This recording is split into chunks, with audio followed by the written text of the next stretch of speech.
Hermanas y hermanos, les saludo desde acá, desde la isla grande de Chiloé, en el extremo sur de Chile. Gracias al Señor que estamos bien, ya vacunados. Por lo menos yo ya me puse las 2 dosis, Jessica se puso la primera dosis y se ha sentido bien, gracias al Señor.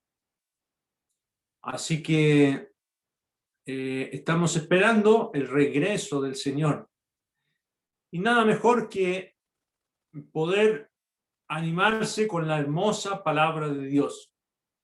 Vamos a leer en el Salmo 68 como introducción, en el verso número 4, el Salmo 68, en el verso 4, el salmista nos dice: cantad a Dios, cantad salmos a su nombre, exaltad al que cabalga sobre los cielos. Ja es su nombre, alegraos delante de él. Padre de huérfanos y defensor de viudas es Dios en su santa morada. Hasta ahí nomás. Aquí tenemos a nuestro Dios soberano que cabalga sobre los cielos. A veces acá se dejan sentir los truenos y relámpagos. Yo me acuerdo de este salmo. Ahí viene el Señor cabalgando sobre los cielos.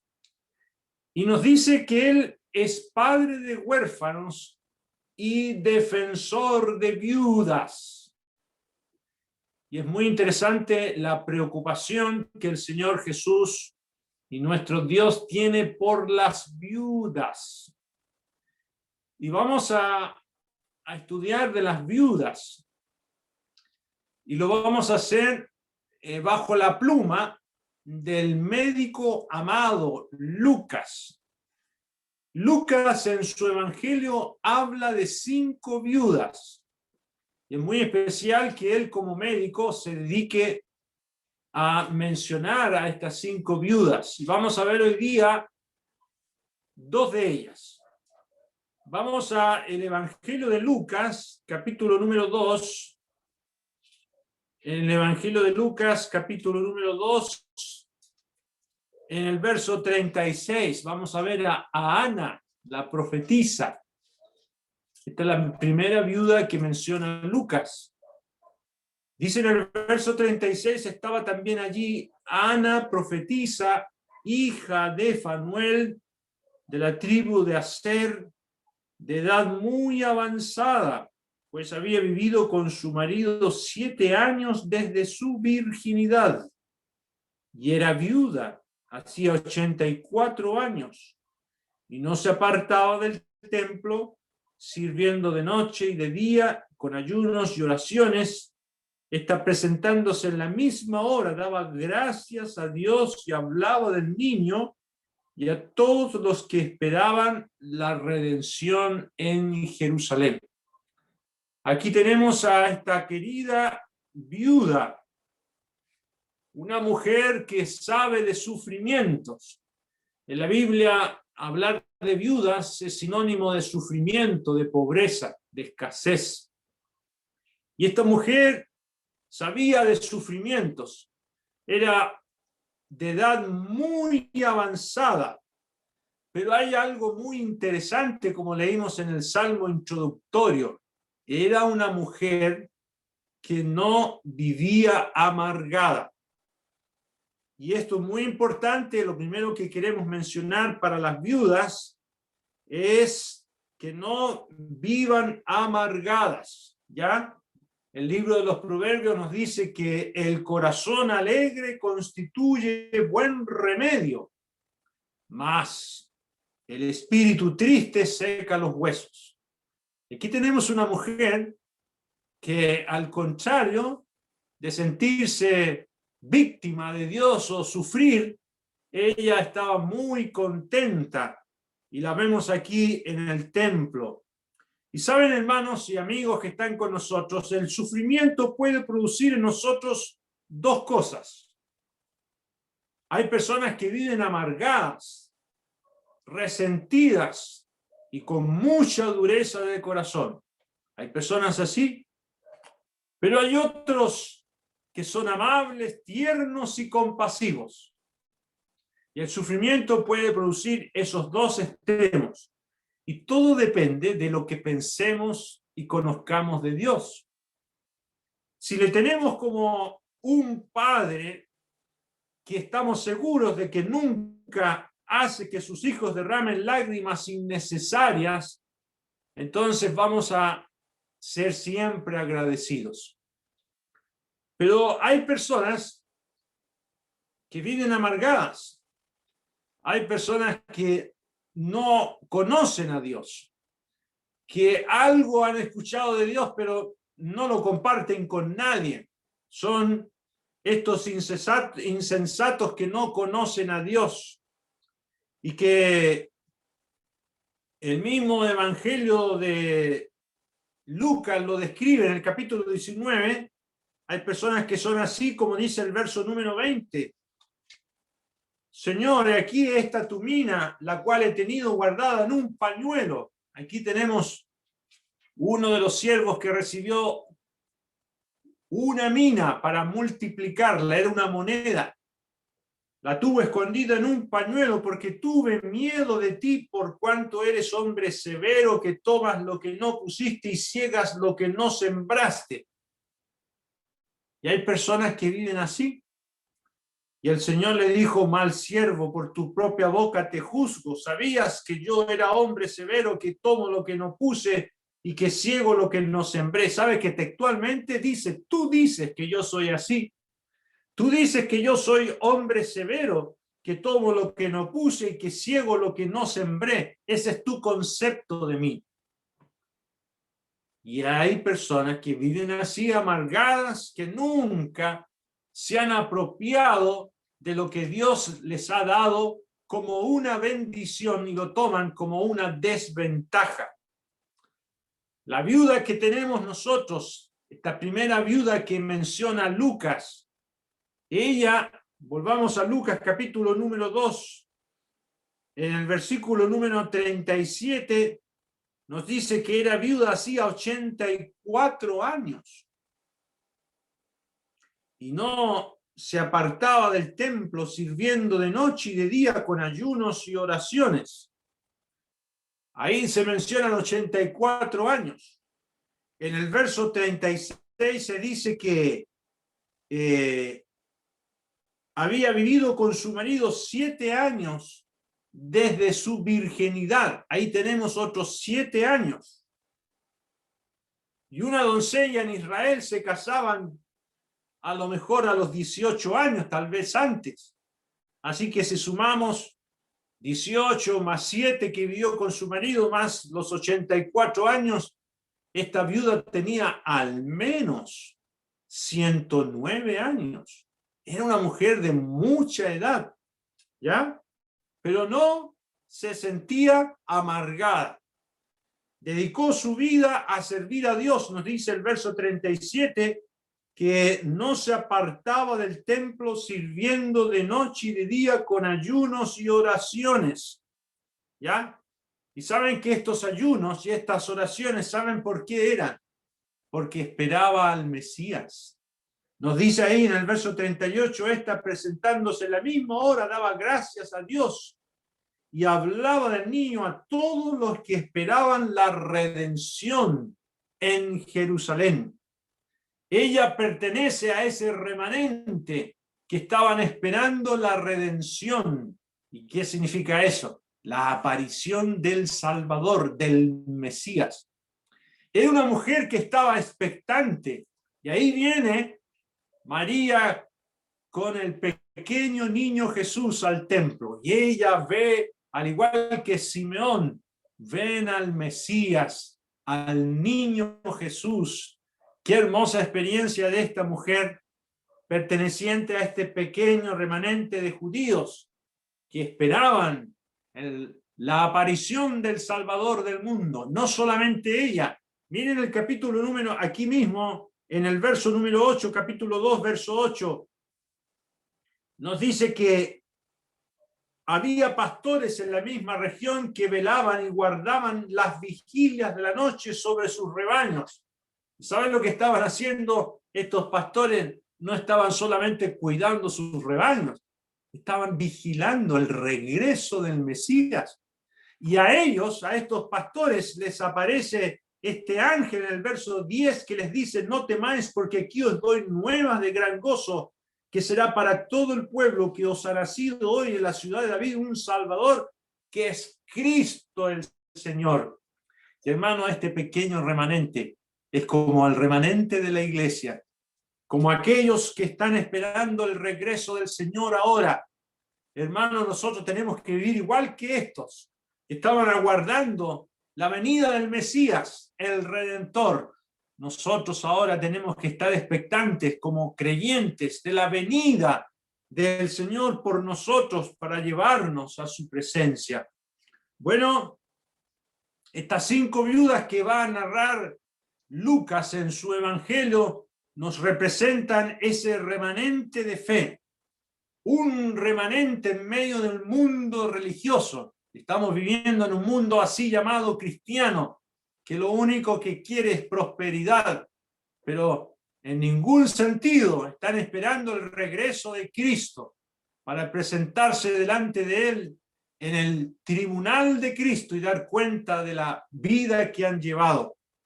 Esta mujer estaba esperando ese Redentor y lo vio. ¿Y quién era ella? En el verso 36 del capítulo 2, aquí nos dice en el verso 36 que ella era profetisa. Estaba allí Ana, profetisa. La Biblia menciona varias mujeres profetisas. En el Antiguo Testamento se menciona, por ejemplo, a la hermana de Moisés, María, que era profetisa. Se menciona también a Débora, profetisa.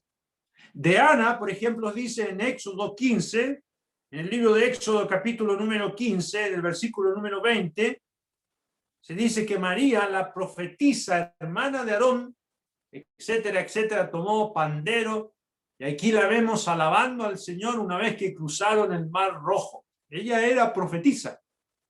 Y también Débora, también era profetisa. Ahí en el libro de Jueces, si quieren me acompañan, en el libro de Jueces, capítulo 4, en el verso número 4, dice que gobernaba en aquel tiempo a Israel una mujer Débora, profetisa, mujer de Lapidot, y acostumbraba a sentarse bajo la palmera de Débora, entre Ramá y Betel, en el monte de Efraín, y los hijos de Israel subían a ella a juicio.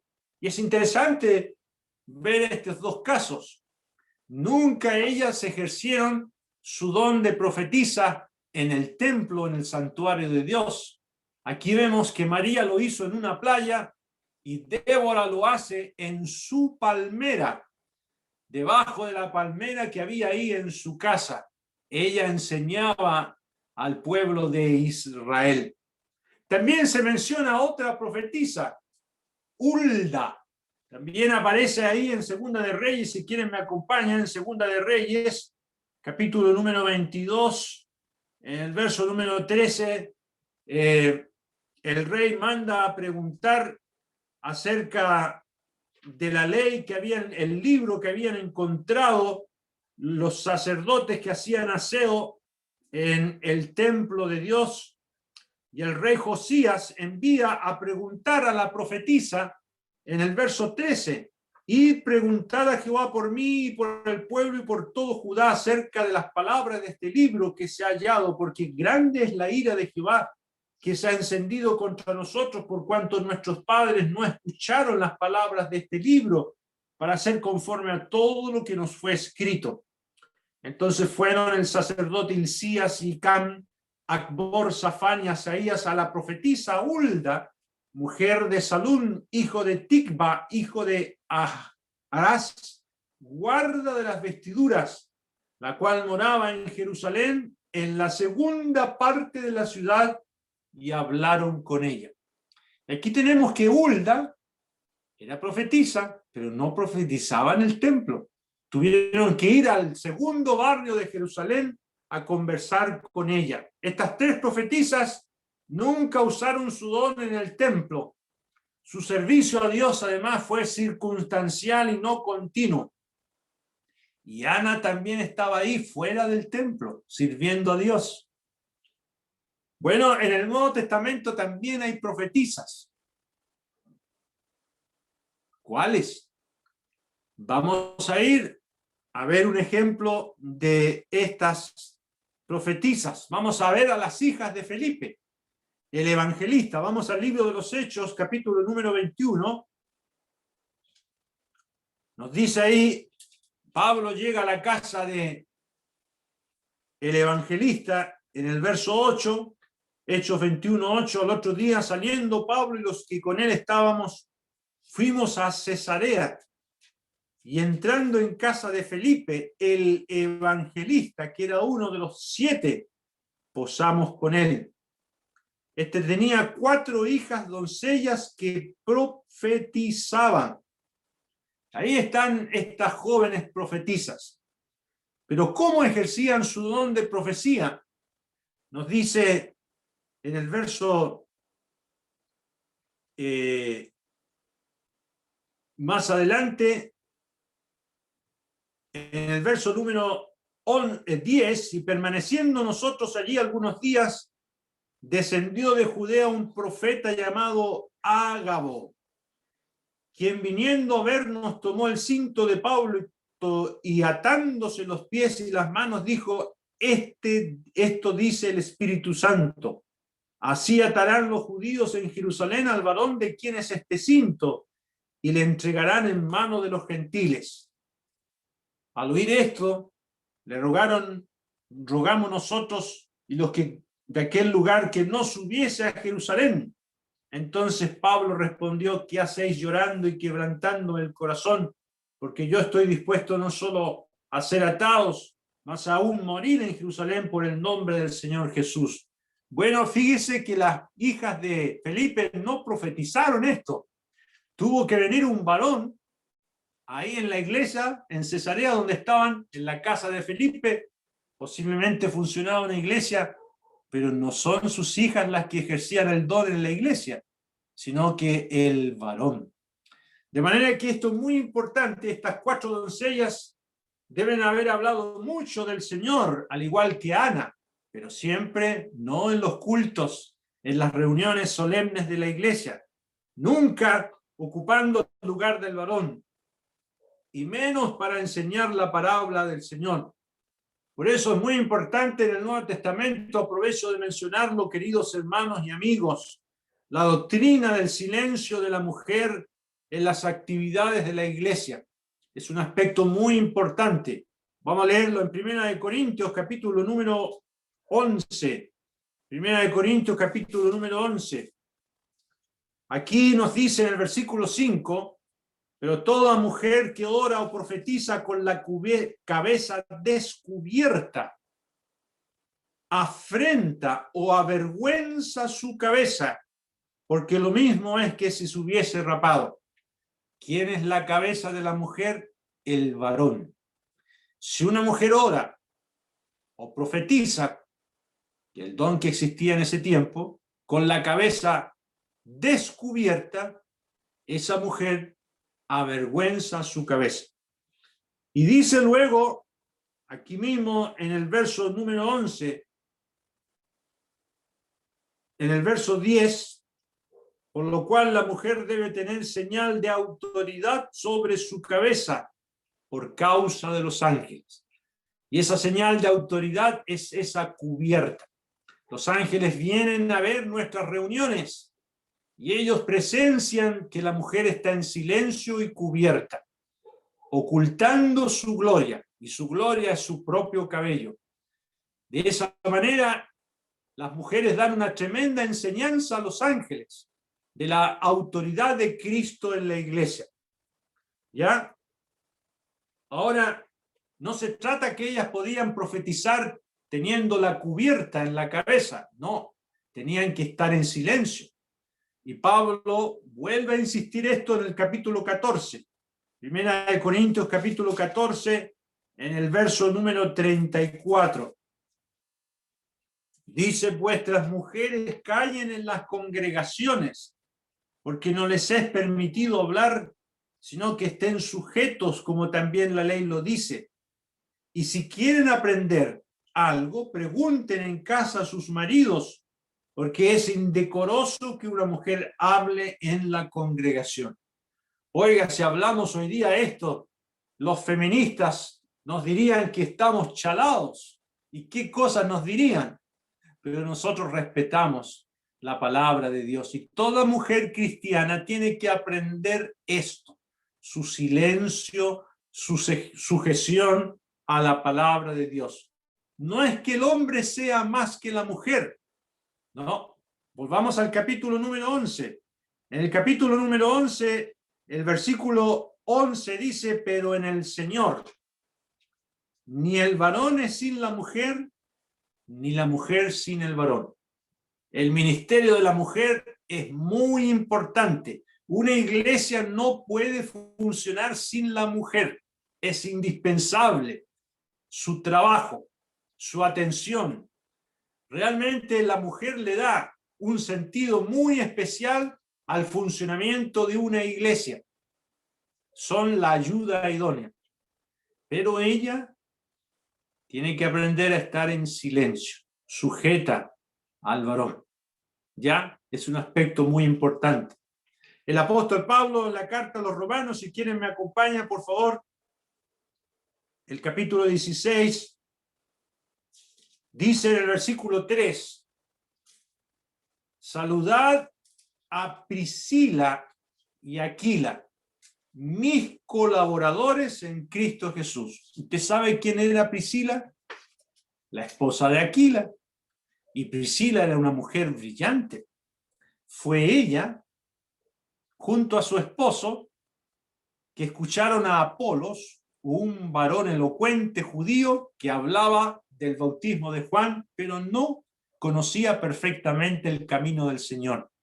¿Y qué es lo que hicieron ellos dos?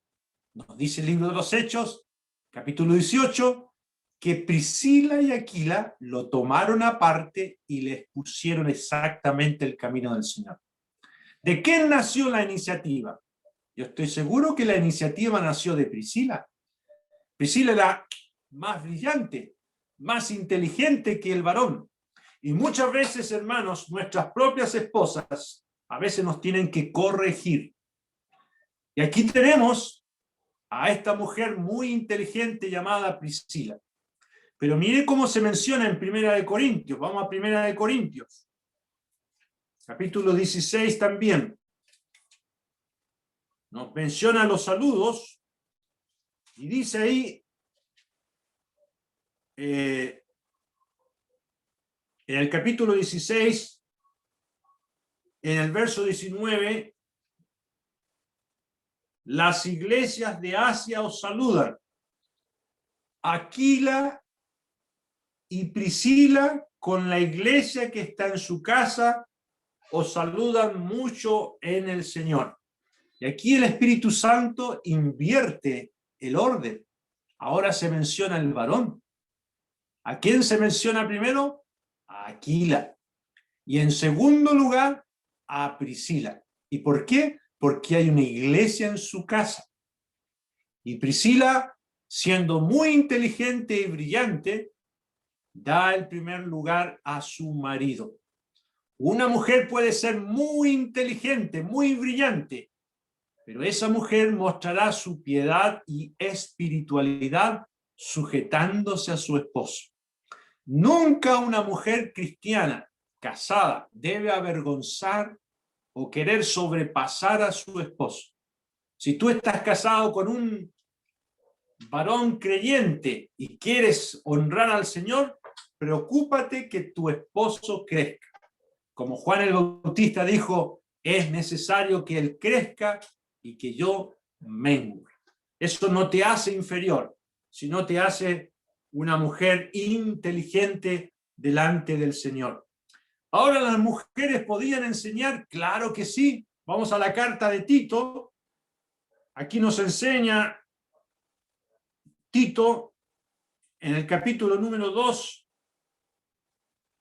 nos dice en el verso número 3, las ancianas, la mujer de edad, asimismo sean reverentes en su porte, no calumniadoras, no esclavas del vino, maestras del bien. Mire qué hermoso título, maestras del bien, que enseñen a las mujeres jóvenes a amar a sus maridos y a sus hijos.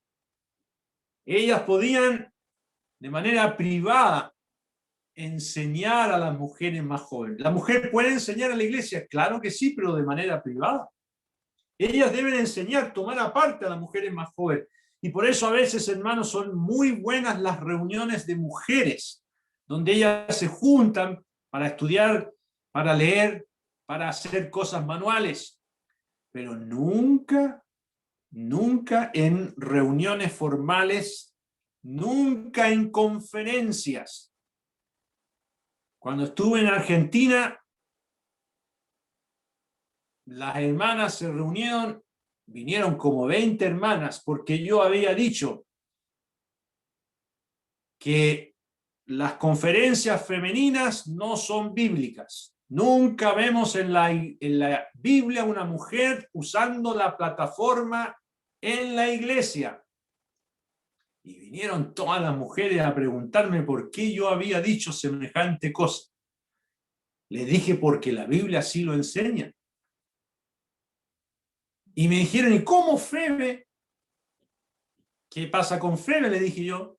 Dice que era diaconisa de Cencrea y que era una mujer que predicaba. No, le dije yo, eso no sale en la Biblia. La Biblia dice que ella había ayudado a muchos y a mí también, dice Pablo, pero no era predicadora. No, eso es una distorsión, una aberrante distorsión de la palabra de Dios. La mujer tiene que estar en silencio. Vamos a leerlo también en Primera de Timoteo, la primera carta del apóstol Pablo a Timoteo, capítulo número 2, el apóstol vuelve a insistir sobre esto, ahí en el verso número 11. Dice, la mujer aprenda en silencio, con toda sujeción. Hermano, ¿sabe que una mujer puede ser muy inteligente? Yo tengo estudios, comentarios, libros de hermanas mujeres. Me han servido mucho. Hay un estudio muy hermoso de una querida hermana que ya está con el Señor, de muy buenos estudios. ¿La mujer puede aprender? Claro que sí, tiene una tremenda capacidad. Y el verso 12 dice, porque no permito a la mujer enseñar, ni ejercer dominio sobre el hombre, sino estar en silencio. Y la razón de ello, lo dice el verso 13, porque Adán fue formado primero, después Eva. Y Adán no fue engañado, sino que la mujer, siendo engañada, incurrió en transgresión. Y es muy peligroso que una hermana se meta en un terreno que no le corresponde. La mujer debe estar en silencio y dejar que el varón sea el que ocupe ese ministerio de la enseñanza. Siempre el ministerio de la enseñanza está en manos de varones, nunca de mujeres. ¿Ya? Vamos a leer en Segunda de Timoteo, capítulo número 2, en el verso número 2, el apóstol dice a Timoteo, lo que has oído de mí ante muchos testigos, esto encarga a hombres fieles, no mujeres fieles, sino hombres fieles, que sean idóneos para enseñar también a otros. Un hermano que me escuchó decir esto me escribió, un hermano misionero, me escribió y me dijo, hermano, usted está equivocado. Porque la palabra hombres, ahí en el verso 2, es la palabra antropos, que puede incluir a la mujer y al hombre. Evidentemente él no estaba de acuerdo en que la mujer estuviera en silencio. Yo le dije, hermano, gracias por preguntar y por escribir, yo recibo todas las sugerencias y creo que usted me está escribiendo con amor y con respeto. Pero aunque la palabra se refiera en sentido general tanto a hombres como a mujeres, ya se podría traducir como personas, podríamos decir, lo que has oído ante mí, ante muchos testigos, esto encarga a personas. Podría traducirse así, perfectamente. Sin embargo, los adjetivos que se usan aquí, el adjetivo fieles, ahí en el versículo 2, como el adjetivo idóneos, son masculinos. Y yo le escribí, hermanos, esos adjetivos son masculinos. Aun cuando la palabra es genérica, los adjetivos indican que son hombres varones. La enseñanza no ha sido encomendada a las mujeres en la iglesia. La mujer tiene que estar en silencio y sujeta al varón. ¿Ya? El mismo verbo usado aquí por el apóstol Pablo, el verbo enseñar, es un verbo masculino. Y es interesante eso, hermanos. La gramática griega nos enseña que es un verbo masculino. De manera que la actividad de enseñar de mujeres en conferencias femeninas o de predicar es absolutamente contradecir la palabra de Dios. Ahora Ana estaba ahí en el templo y hablaba a todo el mundo, ¿ya? Y todos los que venían les hablaba del niño Jesús, pero nunca en una actividad formal. Ella conversaba, no paraba de hablar, ya testificaba y hablaba de el niño Jesús, del Mesías que había nacido en Israel. Qué hermosa experiencia de esta hermana de 109 años aproximadamente, hablando del Señor. Ahora hay un detalle, hermanos, que yo quiero terminar con esto sobre la vida de ella. Volvamos a Lucas capítulo 2. Nos dice ahí Lucas en el verso 36 que Ana, profetisa, era hija de Fanuel de la tribu de Aser. ¿Saben que esta es la única vez que se menciona esta tribu, la tribu de Aser? ¿Ya? Aser fue el octavo hijo de Jacob a través de Silpa, la criada de Lea, ¿ya? Y Aser llegó a ser una de las 12 tribus de Israel. Y nosotros sabemos que tras la apostasía de Israel, estas tribus del norte desaparecieron tras la apostasía promovida por Jeroboam. Nos dice el libro de Reyes, ahí en Segunda de Reyes 17, en el año 721 aproximadamente vinieron los asirios y se los llevaron y desaparecieron del mapa. Sin embargo, aquí tenemos hermanos que no han desaparecido. Dios los preserva. Dios conservó a alguien de la tribu de Aser, y es esta hermosa mujer que se menciona aquí. Incluso es interesante que en el libro de Santiago, Santiago dirige su carta a las 12 tribus de Israel. No sé si se ha dado cuenta de eso ahí en Santiago capítulo 1.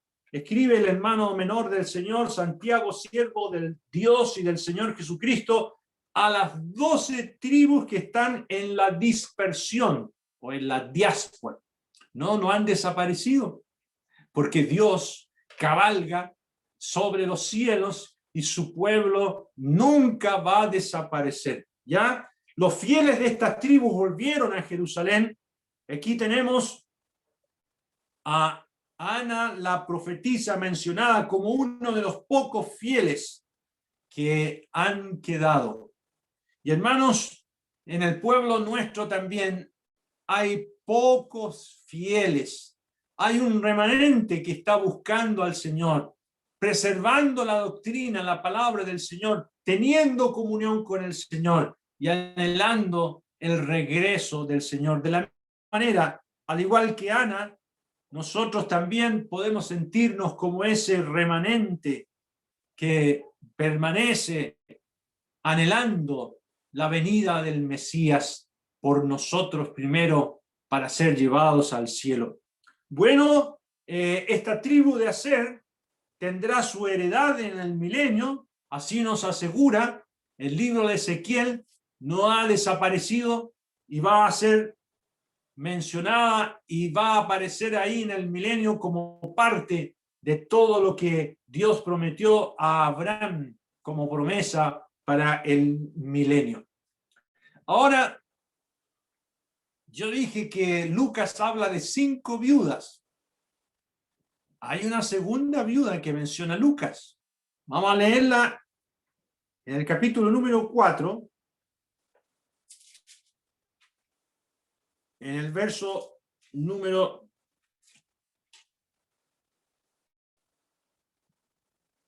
16. El Señor está en el verso 16 en Nazaret, donde se había criado.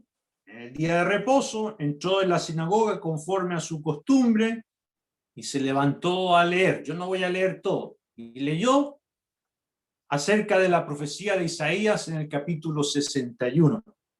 ¿Ya? Y les dice en el verso 21, y comenzó a decirles: hoy se ha cumplido esta escritura delante de vosotros. Y todos daban buen testimonio de él. Estaban maravillados de las palabras de gracia que salían de su boca y decían: ¿no es este el hijo de José? Y en el verso 23, él les dijo: sin duda me diréis este refrán médico, cúrate a ti mismo. De tantas cosas que hemos oído que se han hecho en Capernaum, haz también aquí en tu tierra. Y añadió: de cierto digo que ningún profeta es acepto en su propia tierra. Y en verdad os digo que muchas viudas había en Israel en los días de Elías, cuando el cielo fue cerrado por 3 años y 6 meses, y hubo una gran hambre en toda la tierra, pero a ninguna de ellas fue enviado Elías, sino a una mujer viuda en Sarepta de Sidón. Aquí tenemos la segunda viuda que menciona Lucas, la viuda de Sarepta de Sidón. Y sabe que intencionalmente el Señor va a hablar de 5 viudas a través del Evangelio de Lucas que son ejemplos de fe, ya contrastándola con la falta de fe en Israel, una total desprecio hacia el Señor. En el verso 28 dice que al oír estas cosas todos en la sinagoga se llenaron de ira. Y en el verso 29, levantando, le echaron fuera de la ciudad y le llevaron hasta la cumbre del monte sobre el cual estaba edificada la ciudad de ellos para despeñarle. Lo querían matar. Al escuchar lo que el Señor dijo de esta viuda y del leproso Naamán el sirio. Y fíjese que tanto esta viuda como el leproso que menciona también el Señor son extranjeros, no son de la nación de Israel, son gentiles. Y el Señor los colocó como ejemplo de personas que, no siendo del pueblo de Israel, ejercieron fe. Y yo quiero preguntar a los amigos que están con nosotros, personas que están escuchando la Biblia, que todavía no han ejercido fe salvadora en el Señor. Fíjate lo que sucedió aquí en la sinagoga de Nazaret. Al comienzo estaban todos muy contentos por las palabras de gracia que salían de su boca. ¡Qué bien lo ha hecho todo! Pero cuando el Señor aplicó la Biblia al corazón de ellos, se enojaron. Les dijo: mire, había muchas viudas en Israel, pero a una viuda nada más fue, a la viuda de Sarepta de Sidón.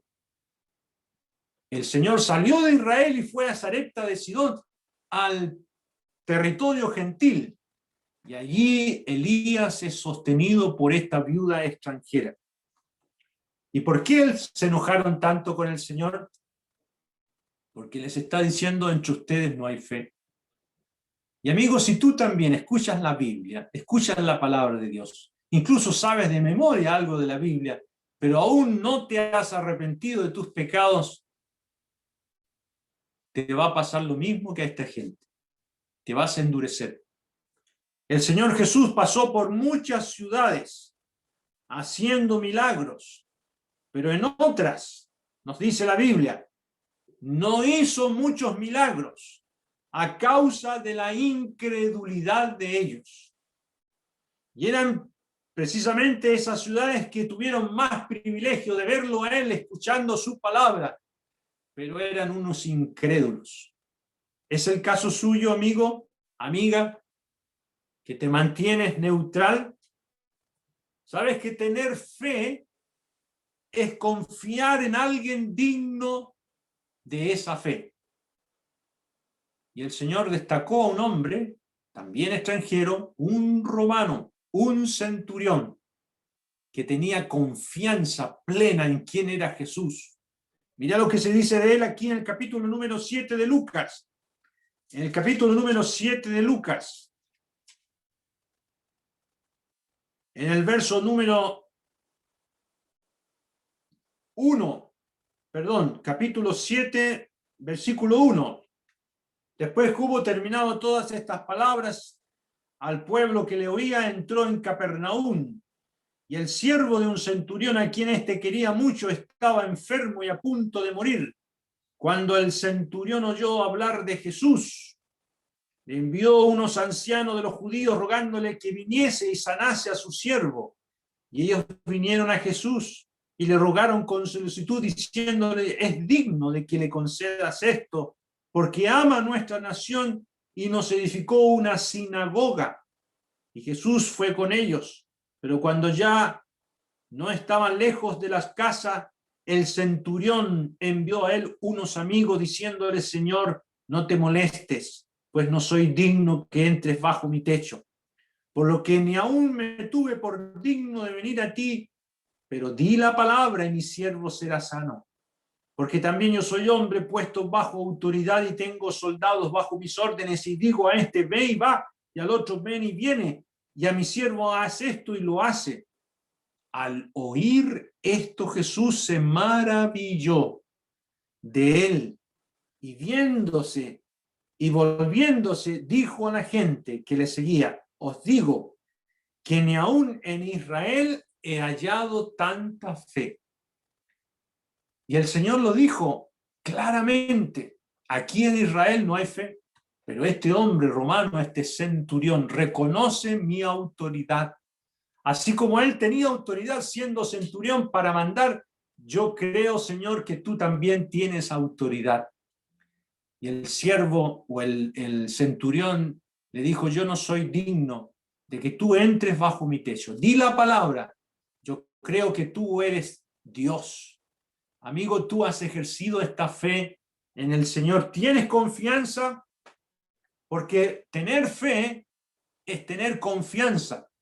Y tener confianza es obedecer. Y esto es lo que aprendemos de esta segunda viuda. Vamos a leer su historia rápidamente. Vamos a Primera de Reyes. En Primera de Reyes, capítulo 17, en el verso número 8.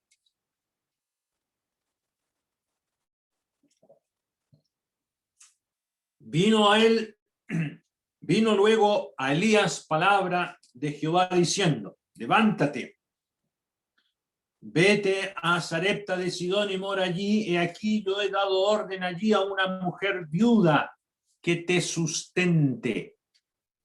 Entonces él se levantó y se fue a Sarepta. Y cuando llegó a la puerta de la ciudad, de aquí una mujer viuda que estaba allí recogiendo leña. Y él la llamó y le dijo: te ruego que me traigas un poco de agua en un vaso para que beba. Yendo ella para traérsela, él la volvió a llamar y le dijo: te ruego que me traigas también un bocado de pan en tu mano. Y ella respondió: vive Jehová tu Dios, que no tengo pan cocido, solamente un puñado de harina tengo en la tinaja y un poco de aceite en una vasija. Y ahora recogía 2 leños para entrar y prepararlos para mí y para mi hijo, para que lo comamos y nos dejemos morir. Elías le dijo, mire qué importante, no tengas temor, ve, haz como has dicho, pero hazme a mí primero de ello una pequeña torta cocida debajo de la ceniza y tráemela. Y después harás para ti y para tu hijo. Porque Jehová, Dios de Israel, ha dicho así, la harina de la tinaja no escaseará, ni el aceite de la vasija disminuirá, hasta el día en que Jehová haga llover sobre la faz de la tierra. Entonces ella se fue e hizo como le dijo Elías, y comió él y ella y su casa muchos días. Y la harina de la tinaja no escaseó, ni el aceite de la vasija menguó conforme a la palabra que Jehová había dicho por Elías. Hermanos amados, aquí tenemos una mujer viuda, una extranjera, una mujer que está a punto de tirar la toalla. ¿Usted ha estado a punto de tirar la toalla? Como los boxeadores que tiran la toalla cuando dicen ya no quiero más golpes. Aquí tenemos una mujer que sale a buscar unos pocos leños para preparar lo último que le queda de harina y de aceite, comer su hijo y ella y después dejarse morir. Y qué increíble. Mire lo que dice el verso 9, lo que le dijo Dios a Elías. En el verso 9, levántate, vete a Sarepta de Sidón y mora allí. Aquí yo he dado orden a una mujer viuda que te sustente. Hermanos amados, Dios es capaz de sustentar a sus siervos a través de las viudas. Hay algunos que creen que ser misionero es un negocio. Me acuerdo una vez, siendo soltero, asistimos a unas conferencias para misioneros en Concepción. Invitaron a don David John, a don Guillermo McBride, para que tratara el tema de la encomendación de la obra. Había muchos varones. Fue muy interesante esa reunión. Se hicieron muchas preguntas, se despejaron muchas dudas. Y don David Jones con don Guillermo no terminaron la conferencia sin pedirle a don Ricardo Hanna que interviniera y dijera algunas palabras, porque él no quiso participar. Y él estaba detrás de nosotros, sentado ahí en el salón, en la asamblea, y nos dimos vueltas todos a escuchar lo que don Ricardo Hanna nos iba a decir. Y don Ricardo dijo, veo que hay muchos varones aquí, pero son todos unos carnales. Así nos dijo a todos. Y quedamos todos boquiabiertos ahí. ¿Ustedes creen que la obra del Señor es un comercio? ¿Ustedes creen que servir al Señor es llenarse los bolsillos de plata? No, jóvenes, dijo él. Bueno, hermanos, tenía toda la razón. Había muchos que estaban ahí por intereses creados. Algunos creían que ser misionero era cambiar de pega, cambiar de trabajo. No. Aquí tenemos cómo Dios sostiene a sus siervos por las personas más pobres. Yo me acuerdo que la primera ofrenda que recibí, hermanos, después que fuimos encomendados a servir al Señor a tiempo completo el año 2003, fue muy hermoso el evento, y yo termina toda la reunión y me acerco al auto que teníamos en ese tiempo, y encima del capot del auto había una bolsa con 5 manzanas y 2 peras. Y yo dije, bueno, a alguien se le tiene que haber quedado esto encima de mi auto. Se fueron todos autos y nadie dijo nada de la bolsa. Entonces yo dije, bueno, esta es mi primera ofrenda. 5 manzanas y 2 peras. Y tenemos que ser agradecidos para el Señor. Dios ha dado orden a esta viuda, ¿ya? Y el Señor prometió recompensar. Hermano, hermana, no hay nadie lo suficientemente pobre como para no ofrendar. Hay hermanas que me dicen, pero es que yo soy muy pobre, no tengo que ofrecerle. No es la cantidad. Eso lo vamos a ver en otra viuda, aquí en el Evangelio de Lucas. Una viuda que no tenía nada. Todos ofrendaron de lo que les sobraba, pero ella, de su sostén, ofrendó todo lo que tenía.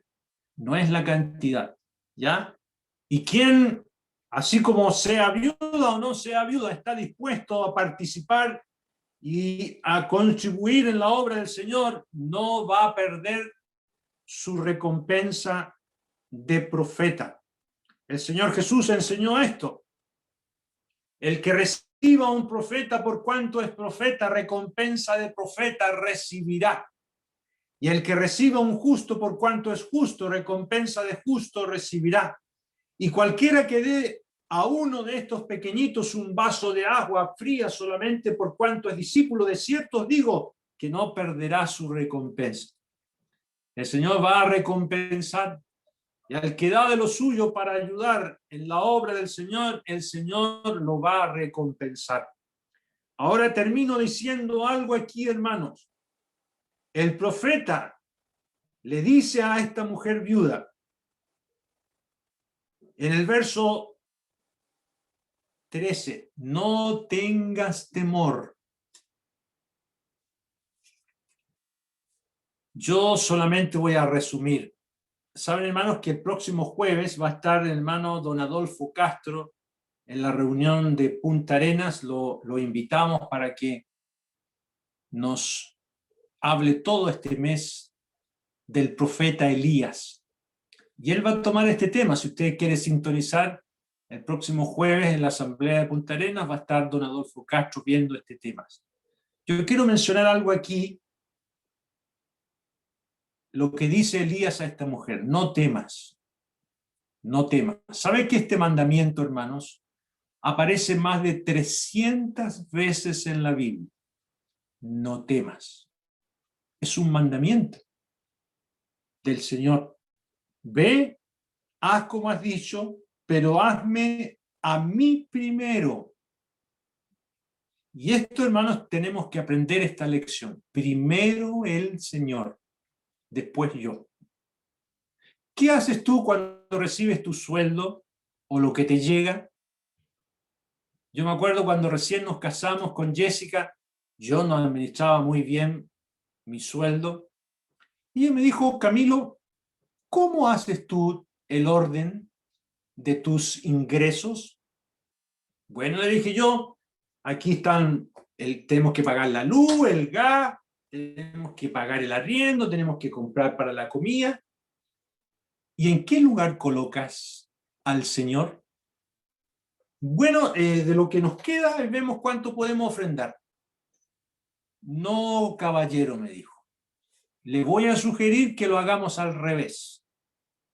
Primero el Señor y después nosotros. Y yo me quedé helado de lo que me dijo esta mujer. Y saben, hermanos, que tenía toda la razón. Nunca nos ha faltado nada. Y en el listado, porque ella lleva todo ordenado, arriba aparece ofrenda para el Señor. De lo que recibimos, esto para el Señor. Y después, ¡pum!, vienen todos los gastos para abajo. Y cada mes que termina me dice, mira Camilo, cómo el Señor te ha bendecido por colocar al Señor en primer lugar. Esto aprendemos de esta viuda, la viuda de Sarepta de Sidón, una mujer obediente, una mujer de fe, una mujer que colocó en primer lugar al Señor. Muy bien, vamos a orar para terminar. Nuestro Dios, queremos agradecerte por tu palabra. Te damos gracias, nuestro Dios, por el efecto que causa ella. Muchas veces sentimos alegría de saber que tú nos animas, nos consuelas, pero otras veces también tenemos que reconocer con vergüenza que no hemos cumplido lo que tú has dicho en tu palabra. También queremos pedirte por aquellos que escuchan tu palabra tantas veces sin obedecerla, sin creerla. Oh Padre, qué terrible posición para aquellas personas que no han ejercido fe salvadora en tu amado Hijo. Te pedimos también por ellos, nuestro Dios, para que quebrantes sus corazones. Queremos dejar tu palabra en tus manos en el precioso nombre del Señor Jesús. Amén. Amén.